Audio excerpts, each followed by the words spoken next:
Students, आज अपने पास lesson number 6 जिसमें अपना टॉपिक है। लेसन का नाम पहले बताते हैं, कार्य, ऊर्जा और शक्ति। देखिए स्टूडेंट्स, अभी तक हमने हमारे पास पार्ट नंबर वन में हमने अदिश गुणा पढ़ा और उससे संबंधित बेहद इंपॉर्टेंट ट्रिक्स आपको बताई एग्जांपल्स के साथ। नंबर 2 पॉइंट के रूप में हमने लिया कार्य में भी हमने बेहद इंपॉर्टेंट ट्रिक्स आपको दी। कार्य के बारे में काफी कुछ आपको बताया, कार्य कितने प्रकार का होता है, कार्य की विशेष स्थितियां और कार्य के लिए आवश्यक शर्त और उसके उदाहरण, प्रैक्टिकली भी और थ्योरेटिकल भी। ठीक है ना। अब स्टूडेंट्स, हमारे पास कार्य को ही हम आगे बढ़ाते हैं, लेकिन बीच में एक टॉपिक छोटा सा अपने पास लेना होगा, वो है गतिज ऊर्जा। जैसा कि बोर्ड पे आपको मैंने लिखा है, गतिज ऊर्जा, काइनेटिक एनर्जी, इसको बोलते हैं अपन काइनेटिक एनर्जी, गतिज ऊर्जा। गतिज ऊर्जा क्या होती है? देखिए स्टूडेंट्स, अपने पास आगे इस लेसन में जब हम ऊर्जा का टॉपिक पढ़ेंगे तब आपको ऊर्जा के विभिन्न प्रकार बताएंगे। ठीक है ना। जनरली हम ये कह सकते हैं कि किसी वस्तु पर कार्य किया, वो किया गया कार्य किस प्रकार से व्यतीत हुआ, उसका रूप अपने पास बनती है ऊर्जा। ठीक है ना।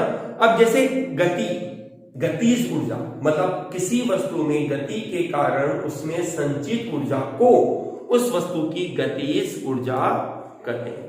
क्या कहा स्टूडेंट्स अपन ने? किसी वस्तु में गति के कारण उसमें संचित ऊर्जा को उस वस्तु की गतिज ऊर्जा कहा जाता है। हम ये कहें, डेफिनेशन में बोर्ड पे लिख रहा हूं, वस्तु की गति के कारण उसमें संचित ऊर्जा को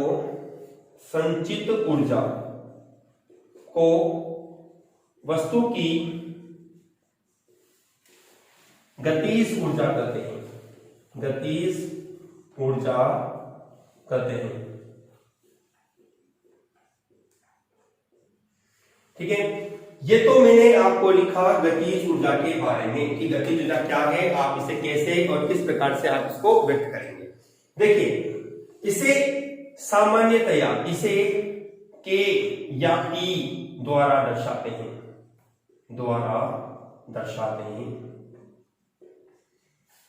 ठीक है ना। K मतलब होता है kinetic energy, E generally E के रूप में दर्शा देते हैं हम, E एनर्जी को डिफाइन करता है। क्योंकि कई बार ऐसा पॉइंट होता है स्टूडेंट्स कि K के रूप में हमारे पास कोई अन्य नियतांक या कोई अन्य वर्ड भी हमारे पास फॉर्मूले में प्रदर्शित हो जाता है, तो हम कंफ्यूजन होते हैं कि दोनों के एक जैसे हैं, आपस में कैंसिल कर दो। तो इस प्रॉब्लम को दूर करने के लिए हम, यदि हमारे पास K किसी फॉर्मूले में उस फॉर्मूले में नहीं आता है तो कोई दिक्कत नहीं, आप कैसे इसको लिख सकते हो। ठीक है ना। और यदि K ऑलरेडी आएगा उस फॉर्मूले में तो आप K की जगह E लिखना पसंद करें। ओके, चलिए। जनरली अपने पास इसका जो मात्रक बनेगा, इसका मात्रक आपके पास होगा जूल, जिसको आप लिखेंगे जैसे। ठीक है। और अन्य रूप में आप लिखें तो अपन कह सकते हैं कि न्यूटन इंटू मीटर, क्योंकि ऊर्जा का ही मात्रक, गतिज ऊर्जा का मात्रक आपके पास बनेगा। इसकी विमा आप बनाए तो विमा क्या बनेगी आपके पास, जैसे बल की विमा और उसमें मीटर इंक्लूड हो जाता है, तो आपके पास बनेगा m1 L2 T-2। ठीक है। देखिए, हमने ये कहा यदि स्मॉल m द्रव्यमान की वस्तु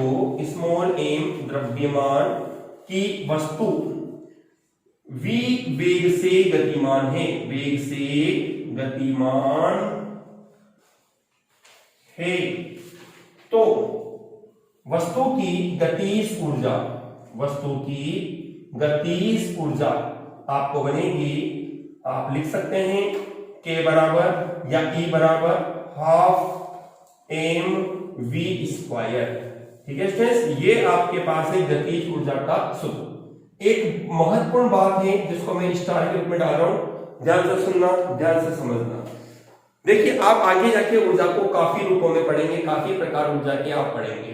ठीक है ना। यहां मैं गतिज ऊर्जा आपको पढ़ा रहा हूं, इसकी एक सबसे बड़ी विशेषता है कि स्टूडेंट्स ये ऊर्जा कभी ऋणात्मक नहीं होगी।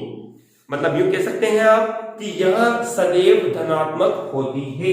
हमने इसको लिखा, यह सदैव धनात्मक होती है। ठीक है स्टूडेंट्स, इस तरह से अपने पास है ये गतिज ऊर्जा। हमने इस गतिज ऊर्जा को के द्वारा प्रदर्शित किया, इसका मात्रक अपने को जूल के रूप में प्राप्त हुआ, जिसको हमने यहां पर नोट किया है। ठीक है स्टूडेंट्स, आपने एक महत्वपूर्ण नोट देख लिया, यह सदैव धनात्मक होती है। एक और महत्वपूर्ण नोट इसके साथ देखिए आप, जिसके बारे में आप कह सकते हैं कि यह एक अदिश राशि है, अदिश राशि है। ठीक है स्टूडेंट्स, ये दो महत्वपूर्ण बातें आपको गतिज ऊर्जा में याद रखनी है। एक तो इसका फॉर्मूला जो कि K बराबर E बराबर हाफ mv² होता है। दूसरी बात जिसके रूप में अपन ने कहा, यह सदैव धनात्मक होती है और इसके साथ साथ यह एक अदिश राशि होती है। ठीक है, हाँ तो स्टूडेंट्स, अब हमने गतिज पढ़ ली है। अब इसके बाद अपन लेते हैं परिवर्तित बल द्वारा किया गया कार्य। देखिए बल से मतलब क्या है, परिवर्तित मतलब कि आप बल को स्थिर नहीं मानेंगे। ठीक है ना स्टूडेंट्स, तो ऐसी प्रक्रिया में यदि आपके पास बल स्थिर नहीं है, बल परिवर्तनशील है, तो ऐसी प्रक्रिया में कार्य कितना बनेगा, उस कार्य का फॉर्मूला आप किस तरह से बनाएंगे। चलिए हम फॉर्मूले को सॉल्व करते हैं। देखो टॉपिक अपने पास है परिवर्ती बल द्वारा किया गया कार्य।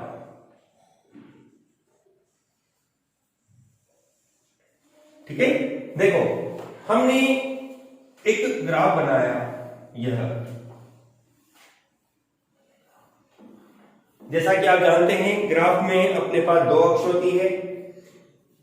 एक अक्ष को हमने स्थिति के रूप में ले लिया और दूसरी अक्ष को हमने बल के द्वारा दर्शाया। ऐसा क्यों किया, क्योंकि हम भली भांति अब जान चुके हैं कि कार्य बराबर था बल और विस्थापन का गुणा। तो हमें यहां पर एक राशि को तो प्रदर्शित करना पड़ेगा y अक्ष पे और एक को प्रदर्शित करना पड़ेगा x अक्ष पर। मान लेते हैं अब हमारे पास जैसे परिवर्तित बल है, मतलब परिवर्तित का मतलब हो गया कि अलग अलग जगह पर वस्तु पर अलग अलग बल क्रियाशील होता है।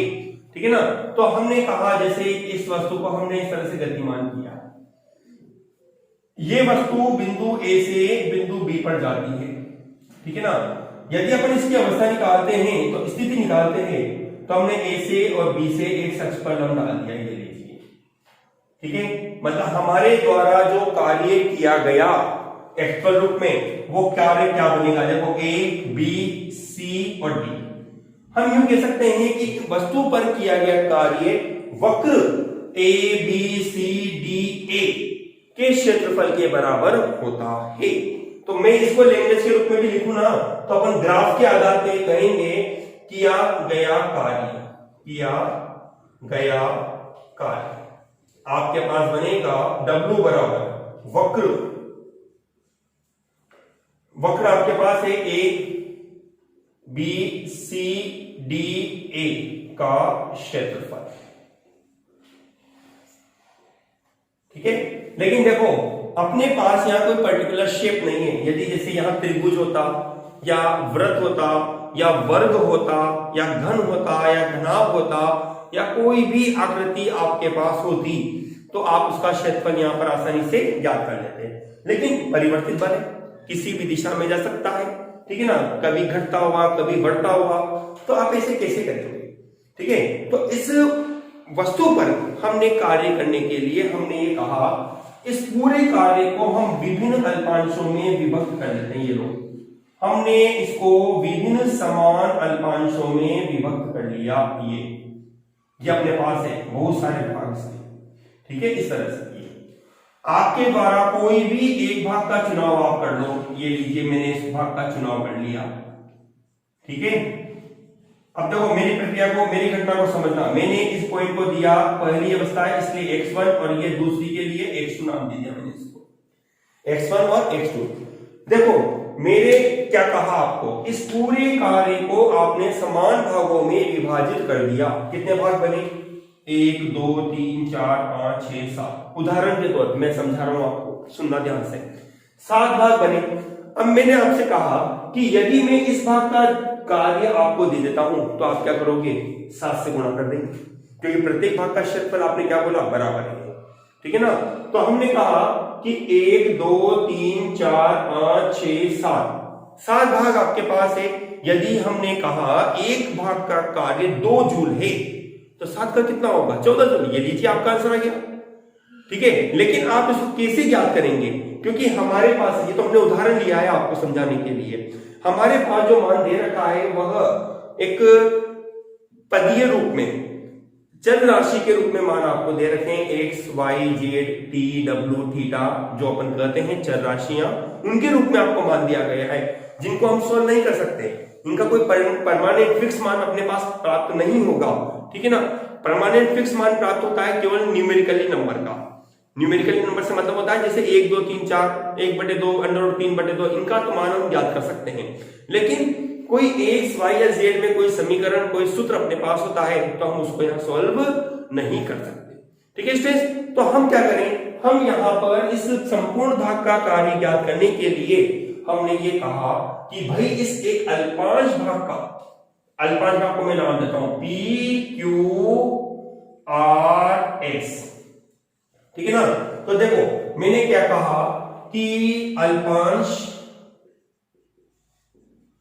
भाग नाम क्या है इसका पी क्यू आर एस के लिए किया गया कार्य आपके पास बनेगा। अल्पांश है इसलिए कार्य को भी आपको अल्पांश रूप में लेना होगा। डी डब्ल्यू बराबर होगा बल F और विस्थापन के रूप में आपके पास बनता है, मान लीजिए x2 - x1 का मान आपको बना कितना dx के रूप में। किसके रूप में dx के रूप में आपको, या डेल्टा x भी आप यहां लिख सकते हैं, के रूप में आपको प्राप्त होता है। ठीक है, ये अपने पास आ गई समीकरण नंबर 1। ये तो मैंने आपको एक अदर मेथड दी है। यदि आपके पास कोई परमानेंट शेप है, परमानेंट एरिया बनता है जिसको आप जानते हो, तो आप वहां पर इस फॉर्मूले का उपयोग कर सकते हैं। जैसे त्रिभुज बना तो फॉर्मूला लगा दो 1/2 आधार इंटू ऊंचाई। ठीक है ना। आयत बना तो लंबाई इंटू चौड़ाई के रूप में आप फॉर्मूला यूज में ले सकते हो। ठीक है, और भी अदर एरिया आपके पास बनता है तो आप वहां पर उस क्षेत्रफल को लेकर उस प्रॉब्लम को आप सॉल्व कर सकते हैं। ठीक, लेकिन हमारे पास कोई परमानेंट शेप नहीं, परिवर्तित है बल, कभी घटता है कभी बढ़ता है कभी नियत रहता है। तो आप क्या करेंगे, ऐसी परिस्थिति में हमने इस भागों को विभिन्न भागों में विभाजित कर दिया। ठीक है, एक भाग आपके द्वारा लिया गया है पी क्यू आर एस के रूप में, जिसकी स्थिति का अध्ययन हमने करने के लिए मान लिया कि स्थिति बनती है x1 से x2 के लिए। ठीक है, तो हमने कहा इस भाग के लिए, केवल इस अल्पांश भाग के लिए जो पट्टी आपको दिखाई दे रही है, इस पट्टी के लिए जो कार्य बनता है dw बराबर बल इंटू विस्थापन। चूंकि सदिश है, आप सदिश का यहां उपयोग कर सकते हैं। डॉट आपने यहां पर ले लिया है। ठीक है ना। चलिए हम आगे बढ़ते हैं। हमने कहा कि भाई हमें संपूर्ण कार्य चाहिए, कहां से कहां तक के लिए, x1 से x2 के लिए। अब कैसे करें इसको, तो हमने कहा इसलिए संपूर्ण कार्य या कुल कार्य आप कह लीजिए, इसलिए परिवर्ती बल द्वारा किया गया कुल कार्य।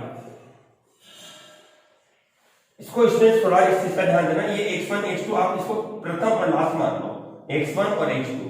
ठीक है, ये आप मान लो dx अल्प विस्थापन के रूप में, क्योंकि आपने यहां dx ले रखा है ना, इसलिए dx अपन इसको प्रदर्शित कर दिया। तो परिवर्तित बल द्वारा किया गया कुल कार्य W बराबर जितने भी अल्पांश भाग आपके पास बने ना, सिग्मा आपने लगा दिया। सिग्मा का अर्थ होता है योग के लिए। ठीक है ना, आपने यहां लिख दिया कितना dw।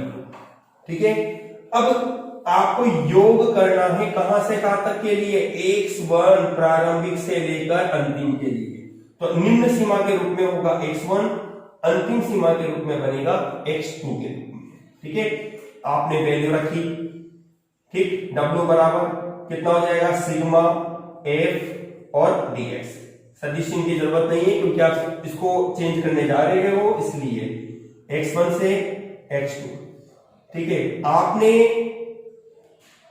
जो चीज मैं बताने जा रहा हूं ध्यान से सुनना, क्योंकि आपके 12th क्लास में भी काफी आएगी ये बात, कि जो सिग्मा का चिन्ह होता है इसको योग कहते हैं, गणित की भाषा में क्या कहते हैं, योग। लेकिन हम बड़ी क्लास में इस योग को प्रदर्शित करते हैं समाकलन के रूप में। किसके रूप में, समाकलन के रूप में इसको लिखा जा सकता है। इस प्रकार से आप कह सकते हैं W बराबर होगा समाकलन f और dx आपके पास बनेगा x1 से लेकर x2 के लिए। ठीक है, अब आप जैसे सदिश का उपयोग करना चाहते हो यहां आप सदिश का उपयोग कर सकते हैं। हमने सदिश लगा दिया। ठीक है, ये आपके पास परिवर्तित बल द्वारा किया गया कार्य का एक सूत्र बनता है। आप चाहें इसको और आगे कर सकते हो लिमिट की कंडीशन को लेकर, जिसको अब मैं आपको आगे बताता हूं। देखो स्टूडेंट्स, यदि आपको यहां पर ये कह देता कि बल नियत है, क्या बल नियत, सुनना ध्यान से, हालांकि अपना टॉपिक यही खत्म है क्योंकि अपना परिवर्तित बल है, लेकिन मैं आपको बोल रहा हूं बल नियत है। बल क्या है, नियत है। तो आप यहां पर इस प्रॉब्लम को यूं सॉल्व कर सकते हो, f को बाहर ले सकते हैं और आपके पास x1 से x2 और dx बनेगा। ठीक है ना, आप जब dx का समाकलन करेंगे तो x बनेगा, लिमिट आपके पास होगी x1 से x2 के रूप में। ठीक है, तो ऐसी परिस्थिति में f बराबर आपको मिलेगा x2 माइनस x1। इस फॉर्मूले का आप यहां उपयोग कर सकते हैं। जैसे एग्जांपल के तौर पे मैं आपको बोलूं कि एक वस्तु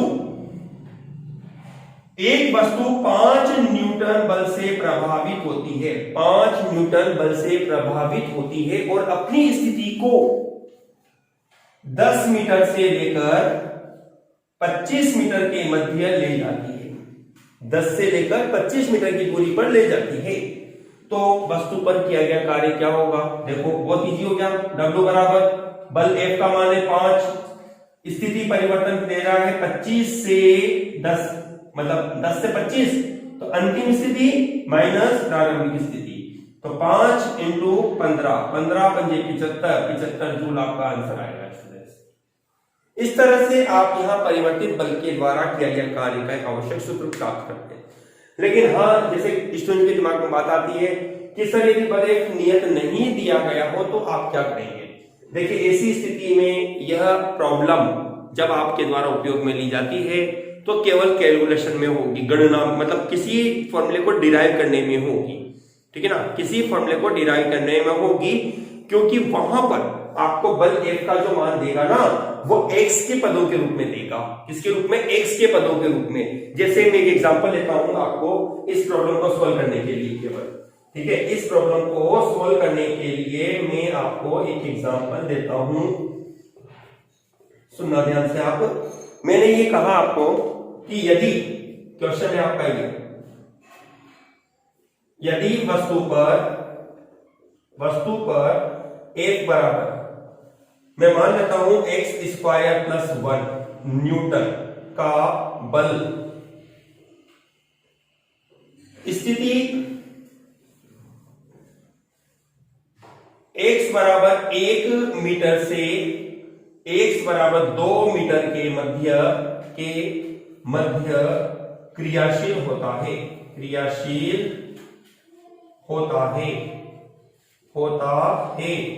तो कार्य कितना होगा। ठीक है, चलो अब देखो आपको क्या दे रखा है, f का मान आपको दे रखा है x² + 1। ठीक है, स्थिति परिवर्तन में पहले x1 बराबर 1 है, x2 बराबर देता है 2। फॉर्मूला ये काम में लेंगे, w बराबर हो जाएगा इंटीग्रेशन x1 की लिमिट 1 से 2 x² + 1। ठीक है, और इंटू dx। समाकलन करना आपको मैंने भली बात सिखा रखा है। आप इसका समाकलन करोगे तो आपके पास समाकलन बनेगा यह x² का समाकलन x⁻³ प्लस, और ये हो जाएगा x, लिमिट आपके पास बनेगी 1 से लेकर 2 के लिए। ठीक है, इसको हम इरेज कर देते हैं। चलिए आगे बढ़ते हैं अपन। w बराबर पहले उच्च सीमा को रखो आप 2⁵ प्लस 2 हो गया।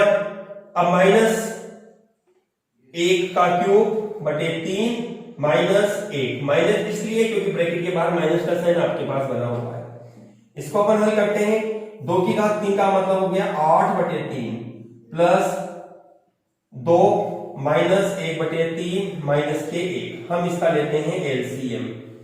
ठीक है, अपने पास आता है 8 प्लस 3 × 2 6 रखते हैं, माइनस के 1 माइनस के 3। आप इसको सॉल्व करेंगे तो आपके पास 8 प्लस 6 14, 14 में से 4 गए तो 10, 10/3 जूल, ये आपका आंसर बनता है। इस तरह से परिवर्तित बल द्वारा आप कार्य को यहां आसानी से हल कर सकते हैं। ठीक है स्टूडेंट्स, चलिए अब मैं आपको एक सवाल और करवाने जा रहा हूं जो अभी तक हमने पढ़ा है उसी से संबंधित होगा। आपको सवाल बोर्ड पे शो होगा, ऑटोमेटिक बोर्ड पे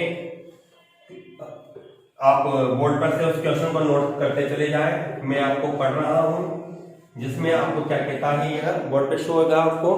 अभी यहाँ पे आपके पास सवाल में बोला गया है कि 60 किलोग्राम का एक व्यक्ति है और 15 किलोग्राम का एक पत्थर अपने सर पर रखकर क्या करता है, वो 10 मीटर की ऊंचाई की छत पे ले जाता है। देखो 60 किलोग्राम का तो व्यक्ति है, ठीक है ना, 60 किलोग्राम का तो व्यक्ति है और 15 किलोग्राम का जो पत्थर है उसको अपने सर पे रखता है और पृथ्वी सतह से या धरातल से या छत से 10 मीटर की ऊंचाई पर ले जाता है।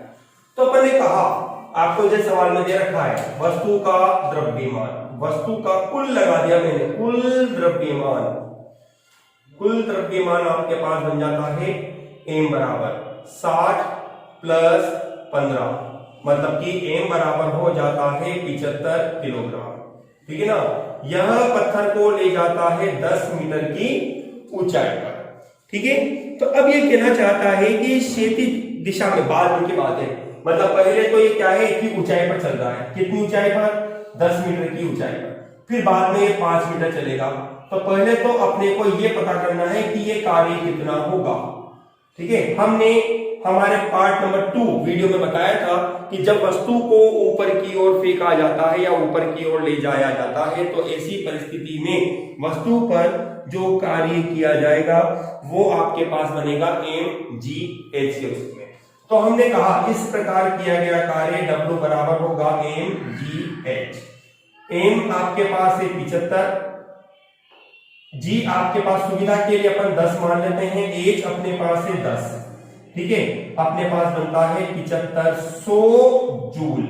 ये अपने पास W1 पहला कार्य आया। ठीक है, अब क्या कहता है ये कि यह इस वस्तु को 5 मीटर और ले जाता है। व्यक्ति द्वारा गुरुत्वीय बल के विरुद्ध किया गया कार्य आपको निकालना है। किसके विरुद्ध? गुरुत्वीय बल के विरुद्ध किया गया कार्य। देखिए स्टूडेंट्स, ये इस व्यक्ति क्या करता है, 5 मीटर इस वस्तु को और ले जाता है क्षैतिज दिशा में। इसमें आप देखिए गुरुत्वीय बल के विरुद्ध किया गया कार्य, यहां एंगल बनता है आपके पास कितना डिग्री, 90 डिग्री के रूप में। तो अपन जानते हैं, हमने पढ़ा भी था कि W बराबर होता है F(s) cos थीटा।